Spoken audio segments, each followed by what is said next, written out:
আসসালামু আলাইকুম। আমি engineer Ashiq Murtaza south engineering থেকে বলতেছি। আমরা এখন হচ্ছে মানিকগঞ্জের সিংগাই পৌরসভার ঘোনাপাড়া। তো এখানে একটা 3 শতক জায়গার মধ্যে একটা বিল্ডিং করছে প্রবাসী ভাই, উনি ফ্রান্সে থাকে, শাহিন ভাই।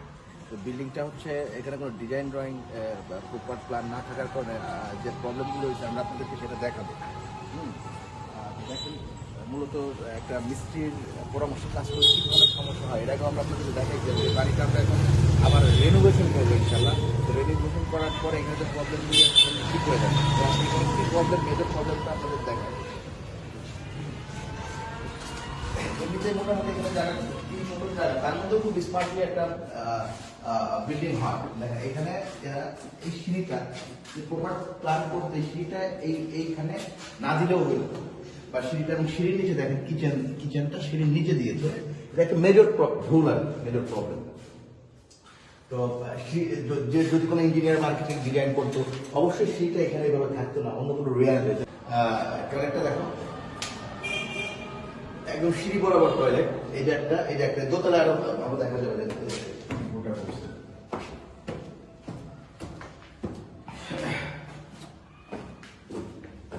সিঁড়ি দিয়ে উঠলাম, সিঁড়িটাও অনেক চাপা হচ্ছে। একদম সিঁড়ি দিয়ে উঠলেই টয়লেট, এখানে একটা টয়লেট এবং এই পাশে একটা টয়লেট এবং সাথে কিচেন। তো এই বাড়িটার মূলত যে প্রবলেমটা হয়েছে, আমরা উপরে গিয়ে দেখি ভিতরে দেখো রুমগুলি মাত্র একটা রুম হয়েছে। এই পাশে একটা রুম, এই পাশে একটা রুম,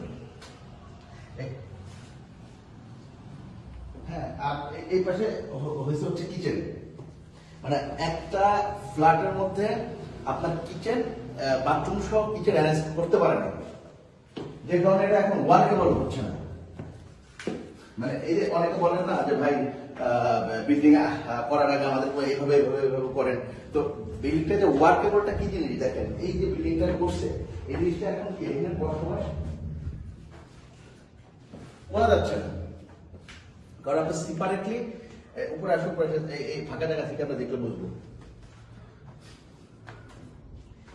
এই অবস্থায়ও আরো ভালো ডিজাইন করা সম্ভব ছিল যদি এই যে তারা যে এইখানে যে দুটো টয়লেট দিছে, এইখানে টয়লেট কোনোভাবেই আসে না।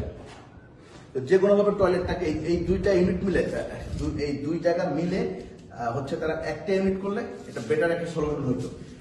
আর যদি দুইটা ইউনিট করতে চাইতো সেক্ষেত্রে অনেক স্মল হইতো, বাট সেটা এখানে না হয়ে অন্য কোথাও হইতে পারতো।